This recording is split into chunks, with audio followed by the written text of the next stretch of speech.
On the case of People versus Conrad Robert Murray, Dr. Murray is present in court with counsel, Mr. Chernoff, Mr. Flanagan, Mr. Gorgian, Mr. Pena. The people by their counsel, Mr. Walgren, Ms. Brazil. Detective Scott Smith, once again, is on the witness stand. All the jurors and the alternates are present as well. Good morning, everyone. And to the jurors, good morning, ladies and gentlemen. Hopefully you had either a quiet day off or a productive day off at work yesterday. And once again, thank you for your continued courteous behavior and your patience.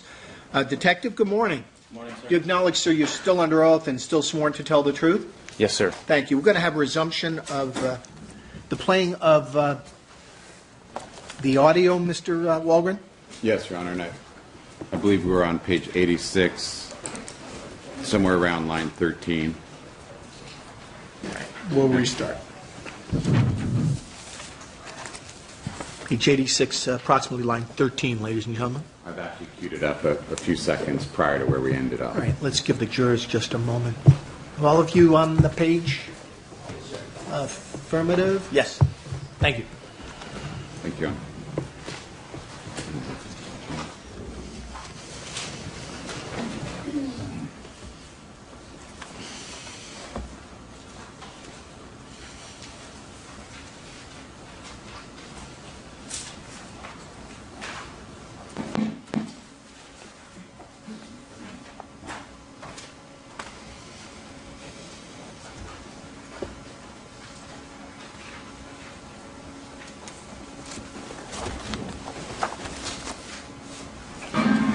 And you were doing that successfully the 2 nights prior. Some little restlessness, like you mentioned, everything up until this night. The night that this happened. Can't go back.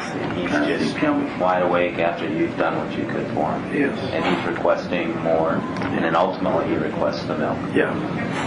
Okay. So what I did at that time,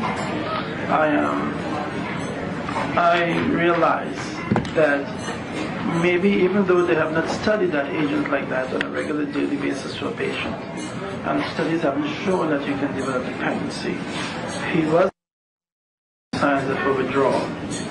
And whether that was all physiological, psychological, or mental, his dissatisfaction that he wasn't getting the milk, probably was involved in that process. So at the hospital, when they pronounce him and the other detectives talk to you for a little bit, what happens then? What do you do? What did I do after talking to them? Yeah. Well, after talking to the detectives, I give them my cell phone where they can contact me. It was now very important to console Mrs. Jackson, the mother of Michael. I'd never met her before, but when she came into the hospital, the first thing was, how do you bring the news to her? I was also told that she had a heart condition. So I then asked them to be very, very careful in giving information to her. Was there any other family member present at the time? No. She was the only one there. His father was either in another state, but clearly not close. And I can't tell about the other siblings. But did you leave the hospital, or did she come to the hospital? She came to the hospital.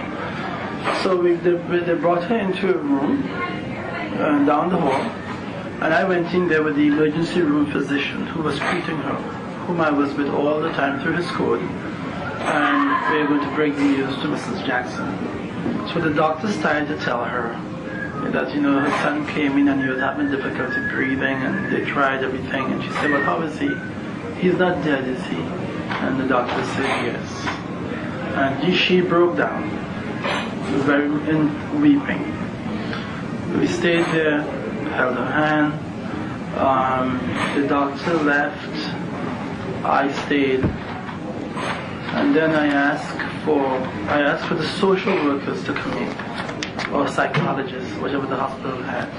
They brought the social team. They brought the head of psychology, and I asked them to, based upon the news that Mrs. Jackson received, to please help her, take care of her at this time. My next question was, where are the children? I was not aware that the children were brought to the hospital. I was told that they were in another room offside and they were having something to eat. They said the children had to be made aware of the condition, and they needed to know. So how best do we do it?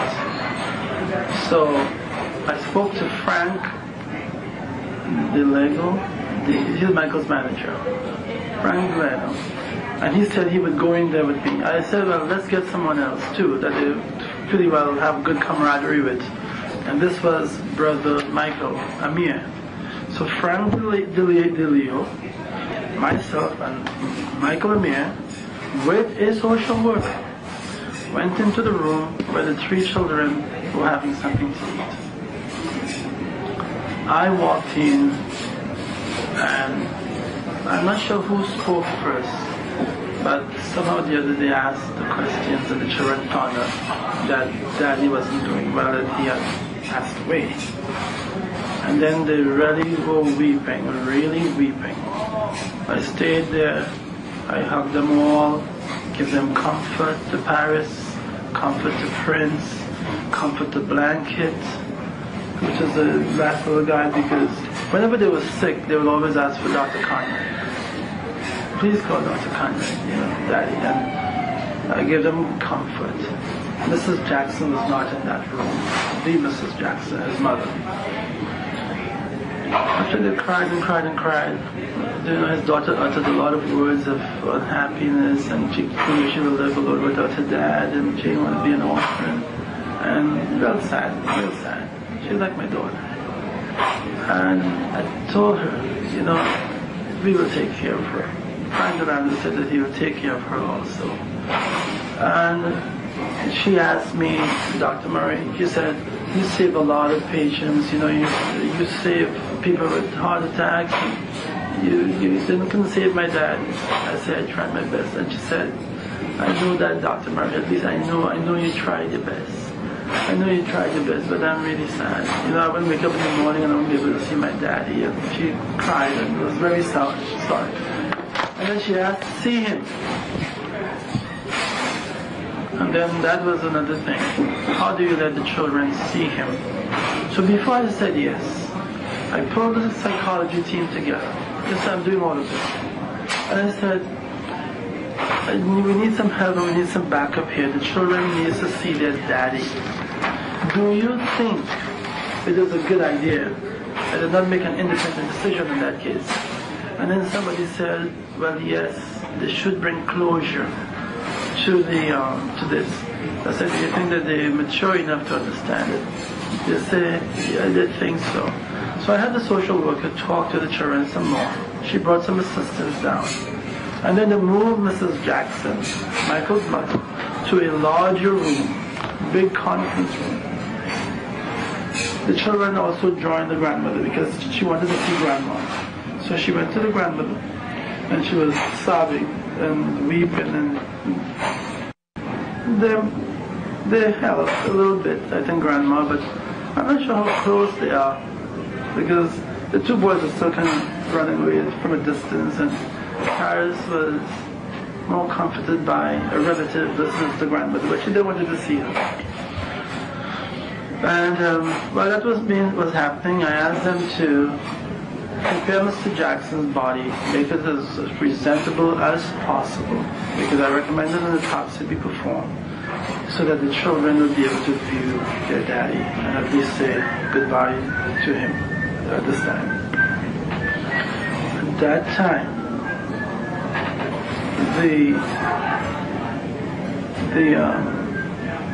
his family started to trickle in. First person I saw was his brother, Jermaine, I think. I didn't know him before. Some cousins, and then LaToya, his sister, came in. She saw him and they wept, and the family met together. And then, while they were preparing, Mr. Jackson said after he was pronounced and they got him ready in a different room, I went into the bigger room with the family, the big conference room. I sat with the family. Mrs. Jackson, I pulled my chair all the way up to her. The toilet was right there. I held their hands. I asked them if they had any questions. Is there anything I can do to help? They asked me, do you know why he died? My answer was no. And that's the reason why I was recommending to the family to have an autopsy, because I also wanted to know. The questions were not very deep, and they were not anything, but I wanted to be there to answer anything that they wanted, any questions that they may have had, and I did that. After that, the body was ready for viewing. The social workers had control of the children, and they took the entire team, including the head of the department, who stood outside in the hallway, and they went in to see the dad. I also went into the viewing area. There was an officer standing there with me, and there was another glass partition on the other side, and they spent a long time with the family, with the dad. They cried. Other people who came in. I went back to the big room, because at that time, after the children had seen the dad, and Latoya and Sue had viewed the body, they were wondering at that time still, would there be more relatives coming? Because they said that there was a 2-hour window, at which point they had to move him to the coroner's office, where the coroner would be there. So I went back into the large room, and I asked Mrs. Jackson if she had a desire to see him. Mrs. Jackson, His mother. And she said no. The dad is there now? No, he never showed up. So for the next part, I asked the security guard, I said, well, what's going on? Well, now that, the family has been here, Mr. Jackson, they viewed the body, and now you're waiting for a coroner to move the body back. Would you be able to take the children home? What are you going to do? And then the security guard told me that, well, nobody could go into the home at this time, that the house was basically on lockdown. So where would the children go? They were then trying to figure out, well, where they would go with which relative. I was not in charge of that. I waited around again for a while, and then I went to Randy Phillips, which is the CEO, president of AG Life. I then spoke to Frank Delano again. I spoke to Brother Michael Amir and other security guards. Is there anything else I can do around here? They said, no, Dr. Murray, we are told now that we may have to be airlifted out of here because of so much of the crowd that's outside. That was the information I had. So then I asked for his brother Jermaine, and so they say he was in the other building. So I walked across another part of UCLA, and then I was introduced to the lawyers of the Jacksons, who was there for a number of years, and some of the press. And they wanted to make a press release.